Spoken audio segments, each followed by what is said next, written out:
Hello everyone, I'm Jiayue. Welcome to my channel. In the previous videos, we will talk about the direct spinor, the wire spinor. And today, let's move on. Let's talk about Majorana spinor. So this is our topic today, Majorana spinor. First, we need to review what a direct field transform like. So for direct field psi, it transforms like this. Psi prime equals d of lambda psi,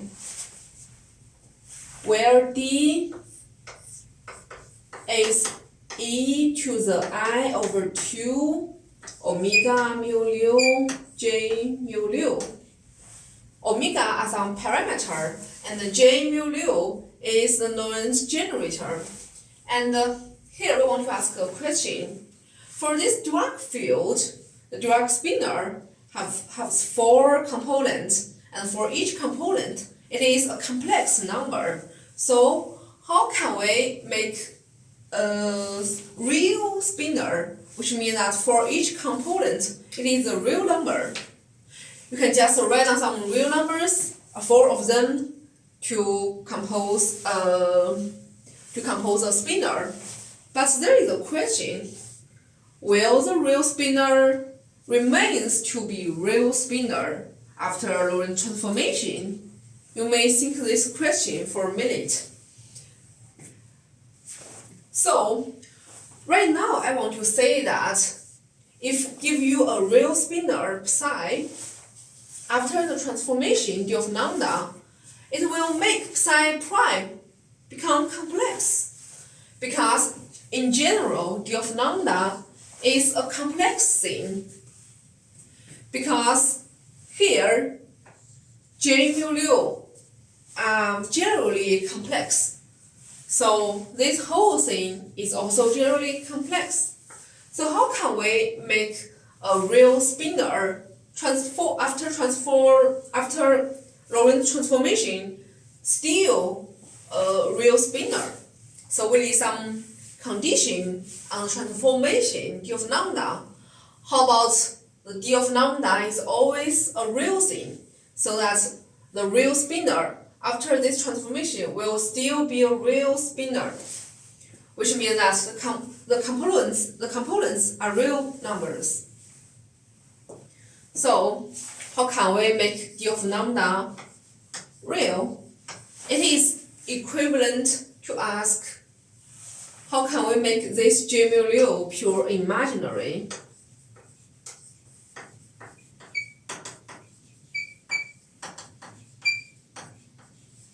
Because if j mu liu is pure imaginary and omega is real, some transformation parameters, and here have a pure imaginary I here, so this I and this pure imaginary number, they are cancels to become a real thing. So j mu liu equals to minus I over 4, the commutator of our gamma matrices, gamma mu, gamma nu. So it is also equivalent to ask, how can we make the gamma matrix, gamma mu, to be pure imaginary? Because the commutator are actually something like gamma mu, gamma nu, minus gamma nu, gamma mu. So if we want to make this whole thing imaginary, we already have an I here, so we want to make the commutator real. So the commutator are some multiplication of the gamma matrices. So we want to each gamma matrices, each gamma matrix to be pure imaginary, so that this after this multiplication, it becomes real. So wire gives the basis that have all the gamma matrices become pure imaginary thing, and still satisfy the Clifford algebra. So this specific basis is called the Majorana basis. Now I will show you the basis. This is our Y basis that we studied before. As we can see, it is generally complex. And we know that sigma 2 is complex, and sigma 1 and sigma 3 are real. So to make this Majorana basis to be imaginary, we want to add an I in front of sigma 3 and sigma 1, because sigma 3 is real, sigma 1 is real, and the sigma 2 is imaginary, so I didn't have an I here, so the whole thing, the gamma matrices are all pure imaginary. So we have this condition, which is a while basis, while condition.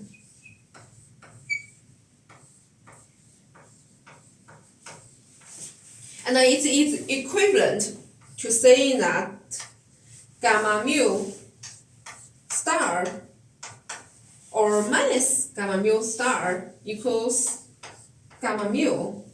It is equivalent to pure imaginary thing. Because for a pure imaginary thing, like I have some I, B here, this is a real number, this is I, and I take the star, it will becomes minus IB, right? So which means that minus this thing is equal to IB. So the minus something star equals the something. So this condition is to say that the gamma mu is pure imaginary.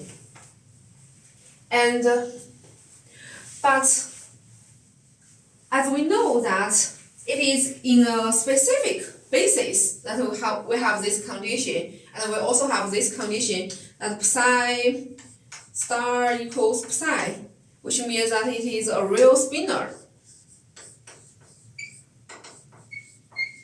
But can we generalize this? Can we make something like this in a general basis?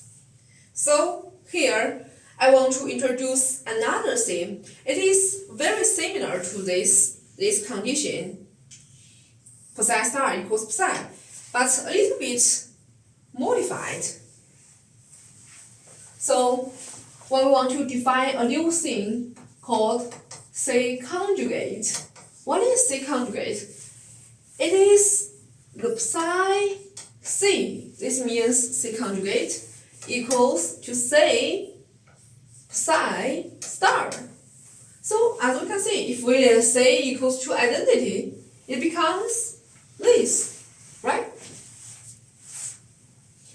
And here we want to use this thing to have psi C conjugate prime equals to d of lambda psi C conjugate. This means that psi C conjugate transform like a spinor. Transform like a spinor, right?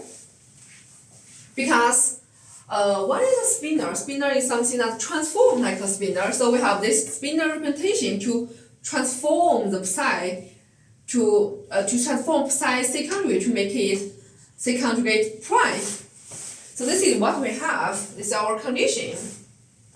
We want to introduce a new thing called psi C conjugate, and it transforms like a spinor. This is our condition. We want to make it transform like a spinor. So what shall we have here?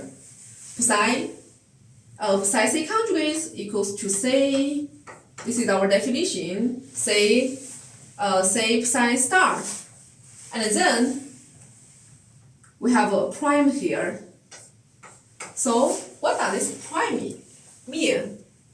We know that the psi prime equals to d of lambda psi. This is our transformation. So our psi star equals to the star, psi star. So this psi star transform like this. We just take the complex conjugate of this equation. So this thing becomes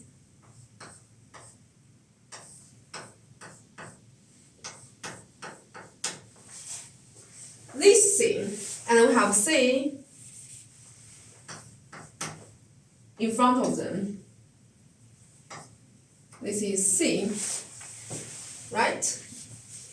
And equals to the right hand side, which is d of lambda C psi star. So what can we conclude?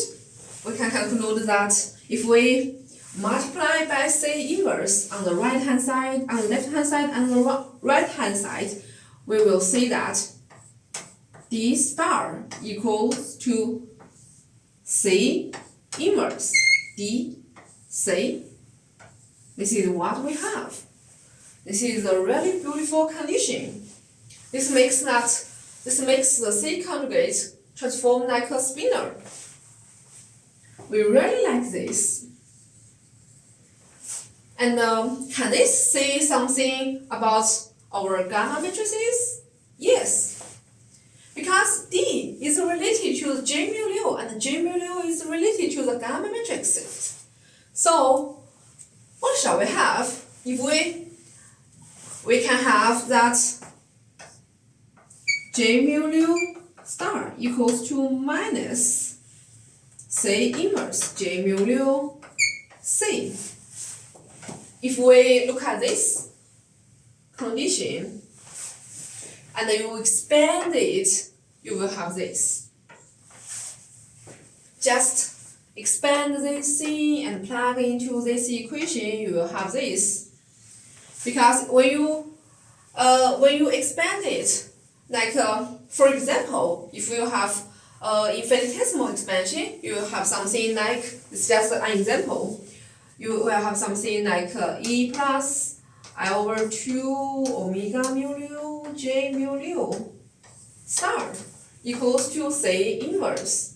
D is this thing again.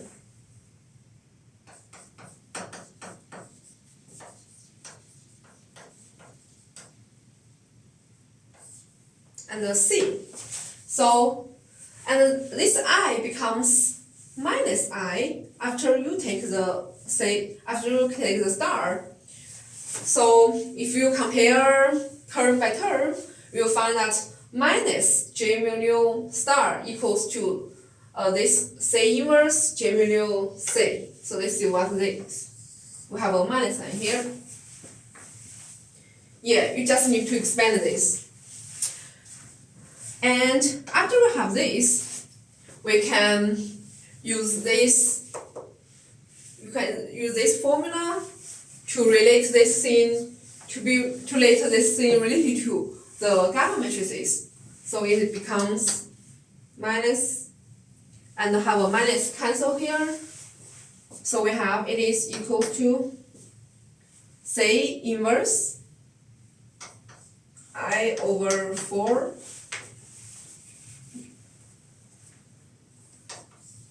gamma mu C, and it also equals to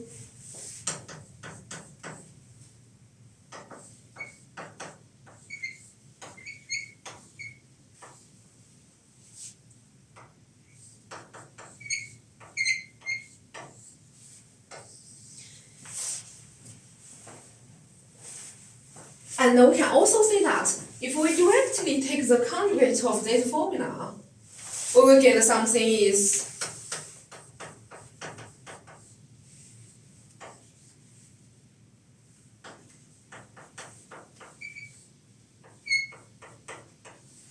this. And after we compare these two things, we can find that the gamma mu star equals to plus or minus this thing. Because like if you let this equals to minus this, and when you multiply by these two things, you will cancel the minus sign. So gamma, I can write here. So gamma mu star equals to C inverse gamma mu C plus minus. And what should it be, plus or minus? First, you can plug this thing because we also want to this C conjugate field to satisfy the Dirac equation. So you can verify that we should have a minus sign here. You just need to take the complex conjugate of the Dirac equation and to say we have a minus here. And you can also say from here, like if we want to our generalized version to be reduced to our previous thing, we will say that if we did C inverse and C equals to 1, right? So we must have a minus sign here. So we take the minus sign.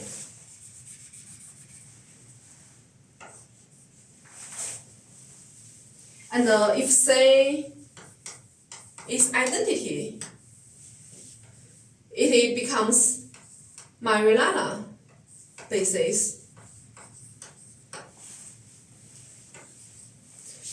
And this is an important condition. It's called the Majorana condition.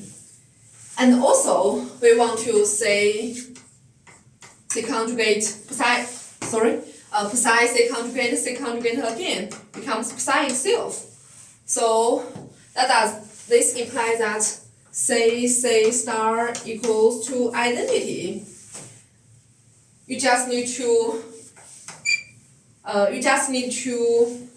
make this thing, write down the definition of this thing, and take this thing again, which equals to C, the whole thing star, so becomes C star this. So we want to this condition. So this condition and this condition becomes the Majorana condition, which makes that this psi C conjugate transform like a spinor. And this is our modified reality condition. It is a little bit similar to this. So we are saying that in general basis, Majorana condition should be this thing, and this thing. And for general basis, we mentioned it is different from the Majorana basis. For example, we can consider the wild basis. In wild basis, psi is not complex, or is not real, but it have the first two components and the upper things and the lower things, they are related to each other. This makes the degrees of freedom of the Majorana spinor become the same. Like in Majorana basis, you have 4 real things, right? And in this wild basis, the Majorana spinor have 4 complex things, but this lower half is related to the upper half, like this. So they have the same degrees of freedom. And in the next video, I will talk about the difference between the Dirac spinor, the wild spinor, and the Majorana spinor. Hope you have fun. Thanks.